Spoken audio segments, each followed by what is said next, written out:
नमस्कार दोस्तों, एक बार फिर से स्वागत है फानुक OIM CNC सिमुलेटर के ऊपर।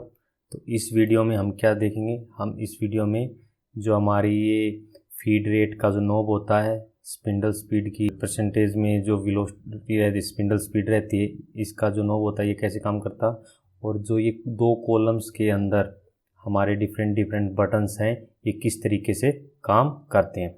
जब भी हम सॉफ्टवेयर को ओपन करते हैं, सिमुलेटर को ओपन करते हैं, तो सबसे पहला काम क्या होता है, हमें इस इमरजेंसी स्टॉप को ऑफ करना होता है। ऑफ कर देंगे तो ये इमरजेंसी वाला जो ब्लिंक कर रहा था वो चला जाता। उसके बाद राइट प्रोटेक्ट को ऑफ कर देंगे।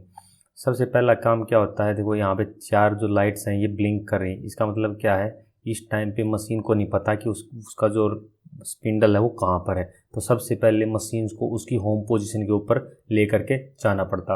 होम पोजीशन पर लेके जाने के लिए सबसे पहले हम क्या जेड एक्सिस को चूज करते हैं और यहाँ पर क्लिक करते हैं। तो इससे क्या होगा, ये अपने जेड एक्सिस में अपने 0 पोजीशन के ऊपर मशीन के रिस्पेक्ट में देखा जाए तो कहाँ पे पहुँच गई, 0 पे। इसको पता चल गया कि मेरी मैक्सिमम लिमिट जेड में क्या है। उसके बाद वाई को सिलेक्ट करेंगे, फिर प्लस का साइन लगाएंगे तो ये पता चल जाएगा, इसको पता चल जाएगा कि अब मैं अपने वाई पे मैक्सिमम पोजीशन पे पहुँच गई हूँ। उसके बाद एक्स को सिलेक्ट करेंगे, प्लस का साइन दबाएंगे। अब ये एक्स में अपने मैक्सिमम पे पहुंच गई, यानी कि ये अपनी होम पोजीशन के ऊपर पहुंच गई है। ठीक है, इसको बोलते हैं अपन रेफरेंस मोड। और इसके बाद 4 को भी कर सकते हैं अपन। ठीक है, यानी कि अब हमने मशीन को अपनी होम पोजीशन के ऊपर पहुंचा दिया है।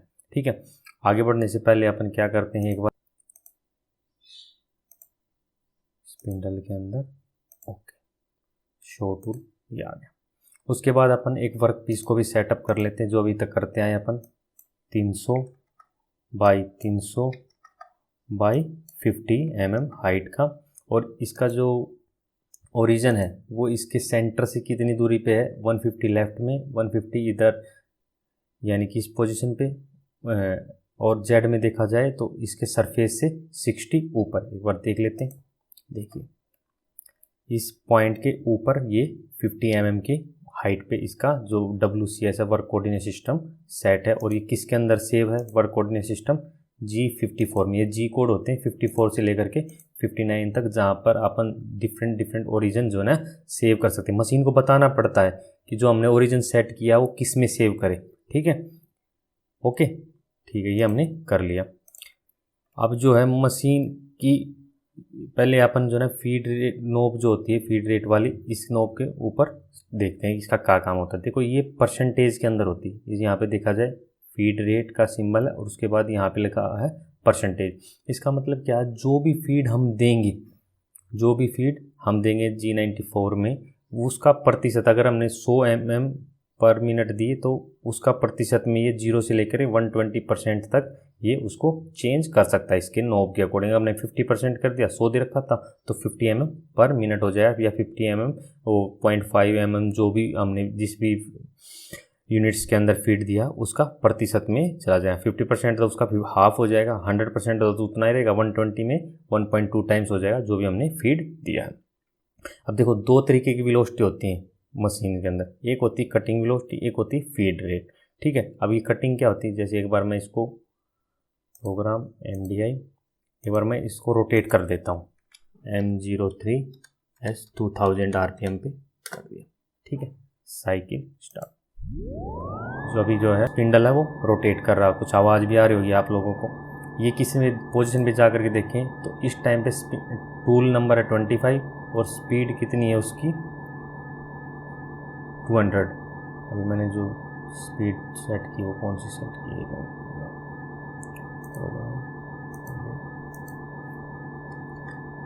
S2000। ठीक है, अभी मैंने 2000 सेलेक्ट कर दी और इसको स्टार्ट कर दिया। अब देखो पोजीशन पे जा करके जो हमारा स्पिंडल है इस टाइम पे टूल है 25 नंबर और उसकी स्पीड है कितनी 2000।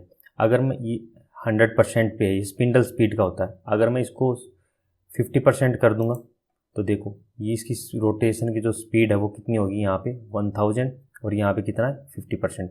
100 पे कर दूंगा तो ये 2000 पे रोटेट करना स्टार्ट कर देगा और ये 100% पे 120 कर दूंगा तो 12 दूनी 2400 के ऊपर ये चलना स्टार्ट कर देगा। ये अपना स्पिंडल स्पीड की नोब का हो गया परसेंटेज के अंदर किस तरीके से करते हैं।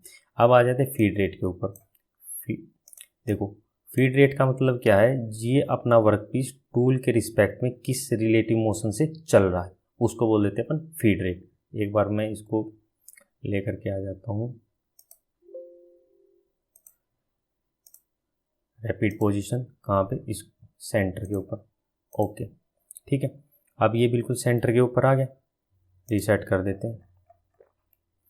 अब देखो, अब जो इसके एजिज हैं जो कटिंग करने वाले हैं वो एक पर्टिकुलर वेलोसिटी पे घूम रहे हैं। वो वेलोसिटी कैसे निकालते हैं, वो ओमेगा इनटू में आर करके वो हो जाती है अपनी कटिंग वेलोसिटी।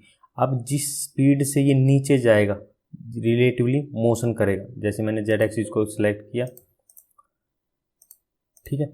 अब मैं इसको पोजीशन पे देखें अपन,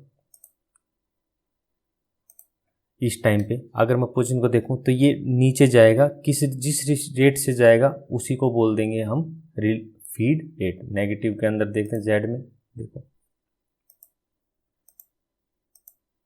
59 में नीचे जा रहा है, चलो 100 कर देते हैं, 1000 कर देते हैं, देखो 60 56 ये नीचे जा रहा है, नीचे जा रहा है, नीचे जा रहा है। जो ये रिलेटिवली जा रहा है इसको बोल देते हैं अपन फीड रेट। जब भी प्रोग्राम डालते हैं अपन उसके अंदर अपने को डिफाइन करना पड़ता है कि फीड रेट mm पर मिनट में है या mm पर रिवॉल्यूशन में है। तो उसी के अकॉर्डिंग ये नोब क्या करेगी, अगर 50% कर दिया तो जो हमने फीड रेट डाली है, अगर 100 डाली है तो वो 50% यानी कि 50 mm पर मिनट हो जाएगी, और 200 डाली है तो 50% पे नोब कर देंगे तो ये 100 mm पर मिनट हो जाएगी। और 100 के ऊपर ही रखें परसेंटेज में तो जितनी डाली है उसी फीड रेट के अकॉर्डिंग ये टूल चलता रहेगा with respect to workpiece. X axis में देखें तो इस तरीके से जो ये मोशन हो रही, रिलेटिव मोशन हो रही टूल और वर्कपीस के बीच में, इसी को हम बोल देते हैं फीड रेट। ठीक है, तो यानी कि इस नोब का भी काम हो गया अपना, इस नोब का भी अपना काम हो गया। जेड में थोड़ा ऊपर लेकर के चलते हैं, ठीक है। अब ये होता है अपना रेफरेंस का, ये तो हमने देख ही लिया। जब भी हमको होम पोजीशन पे लेकर के जाना होता है मशीन को तब इसका यूज करते हैं। ये होता है जोग मोड। जोग कम कहाँ से आया, जोगिंग से। जैसे हम धीरे धीरे चलते हैं जोगिंग के लिए, देखो इसका सिंबल ये होता है और यहाँ पे लिखा भी आ जाता है GOG, जोग मोड। अब उसके बाद ये होती है XYZ डायरेक्शन में, जिस डायरेक्शन में हमको टूल को चलाना विद रिस्पेक्ट टू वर्कपीस उसको हम सेलेक्ट कर लें। जैसे अगर X में चलाना, हमने को X के अंदर मोशन करवानी, रिलेटिव मोशन, प्लस करेंगे तो टूल जो वर्कपीस के रिस्पेक्ट में राइट में जाएगा, नेगेटिव करेंगे तो जो टूल है वर्कपीस के रिस्पेक्ट में लेफ्ट में जाएगा। देख कर लेते करके, देखो प्लस कर रखा तो राइट में जा रहा है, माइनस करेंगे तो लेफ्ट में जा रहा है। टूल वहीं पे है, रिलेटिवली क्या है ये लेफ्ट में जा रहा है, ठीक है, नेगेटिव X की तरफ जा रहा है। तो मैंने बताया था जो टेबल है वो XY प्लेन के अंदर मोशन करती है और जो अपना स्पिंडल है वो Z डायरेक्शन के अंदर मोशन करता है। सेम टू सेम अगर Y के अंदर देखें, Y सेलेक्ट किया, अगर प्लस में करेंगे तो पॉजिटिव डायरेक्शन उधर है तो अपना जो टूल है with respect to workpiece positive के अंदर जाएगा, ठीक है, और नेगेटिव करेंगे तो ओरिजिन की तरफ जाएगा। ओके, जेड एक्सिस कर लेते हैं, रीसेट। अब ये क्या करेगा, जेड में अपना जो स्पिंडल है वो ऊपर जाएगा, अपनी टेबल वहीं की वहीं रहेगी। देखते हैं करके, देखो स्पिंडल ऊपर जा रहा है, टेबल वहीं की वहीं है, ठीक है। तो ये अपन ने देख लिया, XYZ को सिलेक्ट करते हैं और प्लस माइनस से क्या होता है तो स्पिंडल पॉजिटिव या नेगेटिव डायरेक्शन में जाता है। जो भी डायरेक्शन हमने सिलेक्ट कर ली, X कर रहे हैं या Y कर रहे हैं या Z कर रहे हैं। ये स्पिंडल की एक रोटेशन की एक्सिस होती है भी, ठीक है। इसके अंदर सिर्फ Z डायरेक्शन में रोटेट कर सकता है, तो ये Z एक्सिस है तो उसके लिए ये है। बीच में ये आता है रैपिड का, इसको बोलते हैं रैपिड मोशन, ठीक है। 100 पे कर दिया, देखो पहले इसको ऑफ कर रखा था और X एक्सिस में देखें, लेफ्ट में देखें कितनी स्पीड से जा रहा है, बहुत कम।